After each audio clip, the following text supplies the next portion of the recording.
NBA GMs, I'm gonna politely ask you to relax. Okay, I can't keep up with all these moves. A couple hours after my Miles Bridges video, Ja gets traded.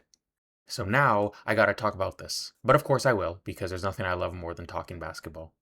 I feel like I've been saying this about a lot of trades lately. It's either I can't believe it or I'm not sure how to feel. Flashbacks. But what makes this trade so interesting is that I'm stumped, but I honestly just don't know how to feel. And usually in these situations, I would say, I can't believe it. End of flashbacks. This is the mother of all buy lows. I've never seen something quite like this, and it really makes me wonder how bad was his value? No picks, no nothing, and I'm not totally opposed. A lot of people say, yeah, you bought low. There's probably a reason you can buy so low. And I was like, I'm buying low. And he was like, why do you think you're buying low? You know when you ask the question to yourself, why do you think I'm buying? And I was like, oh. Ja hasn't even played 82 games combined these last 3 seasons. And last year was really bad. Like, you light my fire type of bad. These numbers are outrageous. His contract isn't as bad as I thought, though. It's got 2 years left on it, same as Jeremy Grant. And it's only an extra 8 mil. You know, that's chump change. I think the best way I can assess this is that I would struggle to see Portland losing this trade. So by that logic, I'm going to say Portland won this trade. It is exciting though, I will say. I'm not going to totally forget about who Ja was. I was always so high on him. To me, he was going to take over the league. He was that future superstar. He was leading Memphis to back-to-back 2 seeds. 2 seeds. And now the only person left from that core is Santi Aldama. Those Memphis teams were the perfect blend of fun and talent. It just sucks that they couldn't go far enough, that they couldn't make the conference finals. Is it just me, or has there been a lot of really great teams lately that haven't been able to make the conference finals? Like just recently, we've had Embiid Sixers, KD's Nets, Donovan's Jazz, and now we have this Grizzlies team. I feel like before this, it was really just Lob City. Maybe Knicks tape, although they really only had one good year. Dominique's Hawks were always pretty close. Those teams had so many fun names, man. You had your core four of Ja, Jaren, Bain, and Brooks, and great role players like Clark, Tyus, Slomo, Aldama, Conchar, and Tillman. And even the JV Adams trade. Obviously, a lot has to go wrong for a team not to pan out, but if I was picking the biggest thing for Memphis, it would probably be them drafting Zaire Williams. That pick could have been so valuable. Because right after sneaking into the playoffs, they had a chance at a player in the lottery. Trading up just to pick a player who's considered a reach, I feel like that's never going to end well. Could you have imagined that core adding a Şengün or a Jalen Johnson or a Trey Murphy? Ooh, Murphy would have been so nice on that team. And it's funny because in my very last video, I was talking about how not every young core is going to compete for a championship. And I just randomly picked Portland as a modern team that fits that. And I guess they didn't like what they heard because it seems like they're going for it.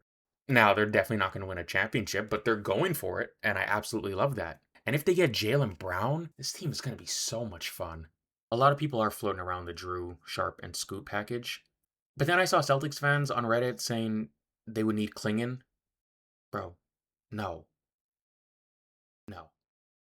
Portland, do not, for the love of God, give up Klingon.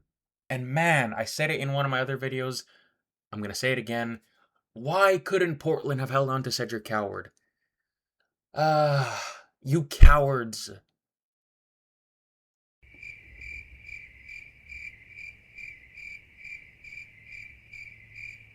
Not only was that joke bad, it also doesn't make sense because they actually made the ballsiest move you could possibly make, which was taking Young Hansen at 16th. So I finished editing the video and I came back to this point. I swear that was not meant to be an anime joke for the Asian guy. Well, I mean, he's Chinese anyway, but it's just because when I heard ballsy, I thought of dragon. Dragging these balls across. Whole lot of guards on that team. Whole lot of small guards. Small guards who don't defend. So let me tell you, if Portland gives up Klingon, they better hope Paul Westhead is still coaching because he's the only guy who could run this team. Good job on the outdated references, man. So relevant. Should I give grades for trades? Is that what good YouTubers would do? I'm still figuring out this whole content creation thing. I would say for Portland, this is a B. But then again, if I see Ja playing 10 games, I'm going to be annoyed. As for Memphis, I'm going to give them some leniency and assume that this genuinely was the best package they could get, that they weren't being offered any draft capital. And if anything, maybe it's a blessing that they didn't have to give up any draft capital to get off Jaw's contract. Stop right there! It is I from the future to interrupt what I'm about to say, because it's some real dumbassery. I thought about it, I've changed my opinion. I'm giving Memphis a D. It seems like Jaw didn't have value. I have a hard time believing that Memphis would be stupid enough to pass up better trades, to pass up draft picks, because they actually want Jeremy Grant and Chris Murray. I refuse to believe that a GM could be that ridiculous. But this is why you don't wait till the 11th hour when Milwaukee wanted him because they desperately didn't want Giannis to leave. When Miami was looking for a star, you didn't pull the trigger. And you waited out so long that you legitimately gave away a guy who was once a young superstar, entering his prime age, for essentially nothing. So for that reason, Memphis is knocked down to a D, and I could honestly hear an F. Circling back to Portland one last time, they get a B because they practically gave up nothing.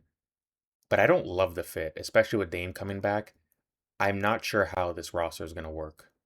But there is one important variable that I'm forgetting to consider. I'm fine in the West.